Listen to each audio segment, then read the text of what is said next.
Hi everyone. So I've decided to make a very brief video on teaching our children about boundaries. I think it's vital that our children know how to set clear boundaries and to respect other people's boundaries.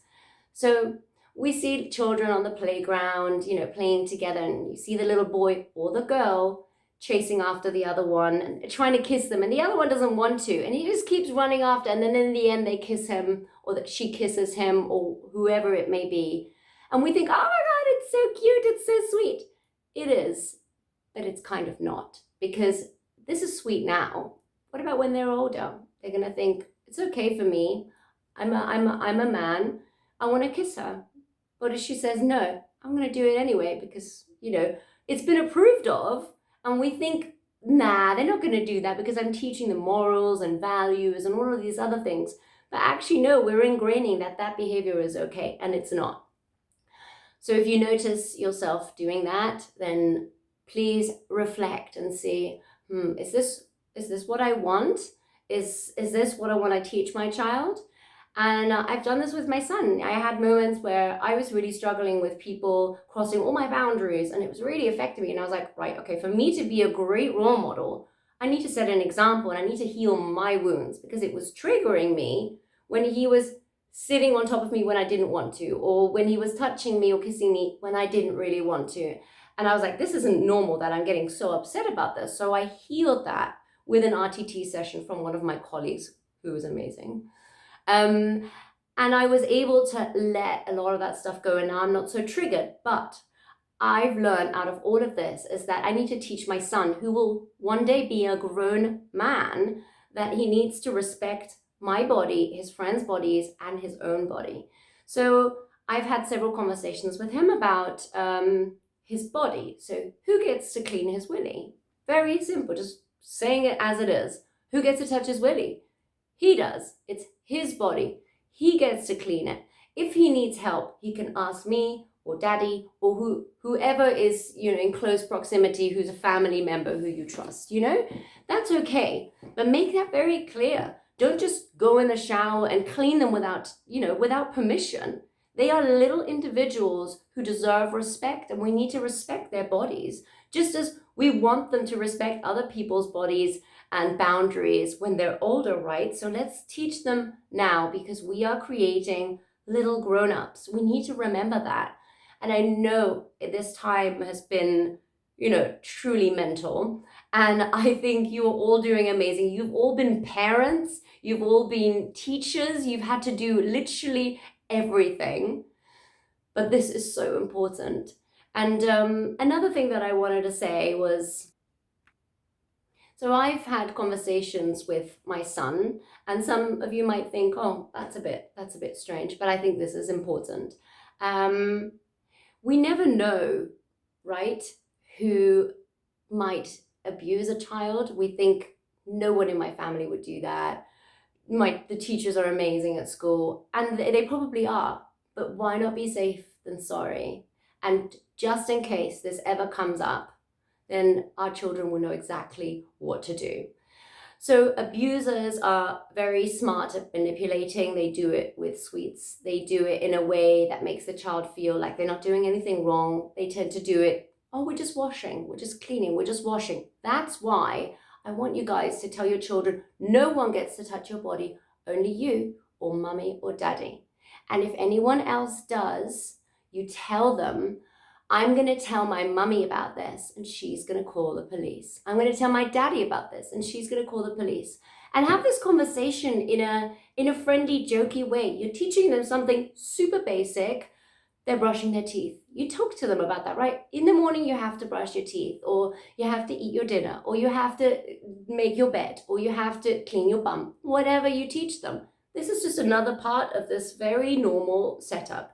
You tell them if someone tries to touch them, but don't do this every single day, because, this is probably not going to happen. But just in case, because abusers, they would freak out if they heard that, because they don't want anyone to know, of course not. And then if the child is so aware, they're not going to target that child. They're not, because they want to get away with it.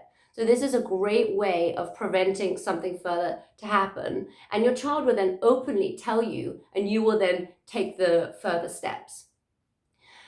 So I think that these might be radical, but I think it's very, very important. And I just want to say that you men out there, you're all amazing and you're lovable and you're beautiful. And I know there are so many loving, kind, patient, respectful men out there who treat their partners or women with so much love and as an equal. But there are those douchebags who've given you guys a really crappy reputation. And it's not fair because you're not a bad guy, but the others are. So why don't we start with our kids, especially our boys and the girls? It's really important for girls to have clear boundaries, and for boys, because we don't want them overpowering someone or, going after someone when they're older thinking, well, I can kiss them. It doesn't matter if they say no, because when I was little, everyone was applauding me when I was doing that. And they might not consciously think that. This is all subconscious programming. Be the change that you want to see. Be the parent that you wished you'd always had. And think that your child is so much more in tune with your feelings than you might be. They pick up all our energies and we think they don't know. Oh no, we won't tell them. Our kids know everything. They sense everything. And when you walk into a room and you say, oh, there's a bad vibe in here. That is energy. And some of you might be like, oh, I don't believe in that energy crap. Well, you do, because you're constantly feeling it and sensing it. And you sometimes don't even realize that's energy. And our children pick up our energy in moments where you might have been really stressed. Something happened at work. Someone gave you a call. Someone rejected you. Whatever may have happened. You lost your keys. And then your kids are playing up and you're like, are you guys kidding me? Can you not see that I'm stressed? Well, they're doing it exactly because of that reason, because they are picking up your energy. So when you notice that your kids are really triggering you, there is probably an old wound there. And I invite you to heal those wounds, because you are a star parent and your child is a star child, and you both deserve a harmonious, truly peaceful, balanced life. And I responded really badly to my child, when he was doing certain things, because they reminded me, I didn't know this consciously. They reminded me of things that had happened to me in the past. And I needed to heal that for me to be able to be completely comfortable and peaceful and calm and balanced, and to respond calmly to my child. We can't always be calm. We can't always be zen and perfect parents. We all have our dragon moments. But let those moments be ones where you can say, oh, okay, I feel really triggered now. I'm going to just leave the room for a second. Leave the room. You breathe. You can do this and respond peacefully, and you will see how your children will respond in a completely different way to you. So if you feel that I'm speaking to you and you feel like there are some wounds there that need to be healed, and your child, I do very successful and effective rapid RTT hypnosis sessions, and I would love to welcome you as my client and your beautiful star child. And remember that about the boundaries, it's so important. I'm sending you so much love, you worthy, beautiful individual. And I can't wait to meet you. And reach out to me if you want to. If not, that's absolutely fine. Have an incredible day. And you can reach me on www.leliahypnosis.com or my Facebook or Instagram. Sending you so much unconditional love. Bye.